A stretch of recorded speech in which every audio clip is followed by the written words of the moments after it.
Andy Katz here for March Madness and March Madness 365 with some Sweet 16 power rankings. We're going to count down from 16 to 1. The way I'm doing this are teams that I was the most impressed with. I know you're going to debate me on this, but I'm going to start at number 16 with Creighton. In large part, this is also who they played and how they played. Creighton played well against Ohio, but Creighton's run to the Sweet 16 almost didn't happen. UCSB was right there to beat them. Didn't happen. Creighton gets the win, but I'm going to put Creighton at 16 at this moment.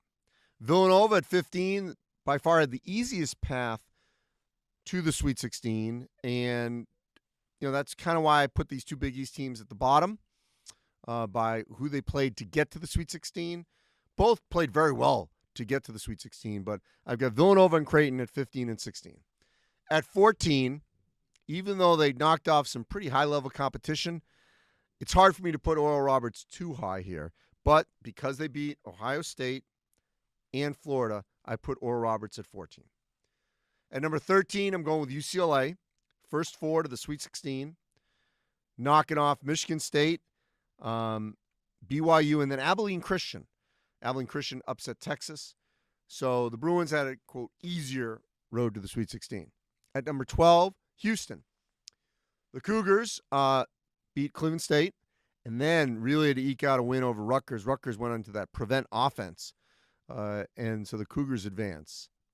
At 11, Florida State, absolutely running away from Colorado, which had 16 threes against Georgetown, and Florida State locked up the Buffaloes and really didn't let them get going from the three-point line. At number 10, Syracuse. I didn't think Syracuse was going to beat West Virginia. They were the better team. They were the better shooting team. West Virginia got flustered from the zone. So the Orange advanced to the Sweet 16. At number 9, Oregon State. The Beavers are a great story. They're playing very well. And they had quite a hard road because they beat a pretty good Tennessee team, even though they'd struggle at times. And then they beat Oklahoma State with arguably the number 1 draft pick, Cade Cunningham.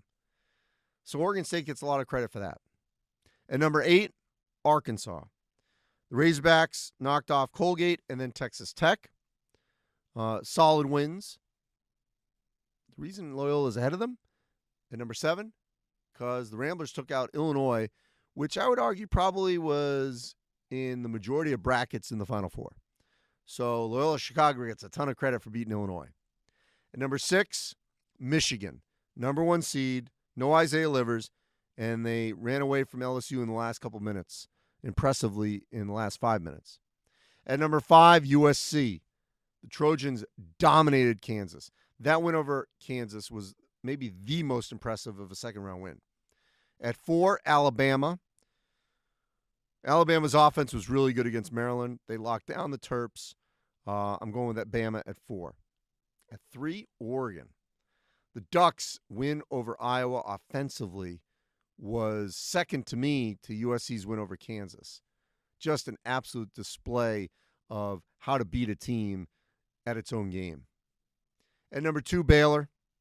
The Bears just defensively wouldn't let Wisconsin beat them from the three-point line. They look now like they did, for the most part, prior to their pause. And number 1, Gonzaga. Gonzaga scored 98 points to beat Norfolk State in the first round. And Drew Timme and Jalen Suggs, they didn't do much. Then against Oklahoma, Sooners gave him a game for a little while. And then Drew Timme just took over, and he was dominant.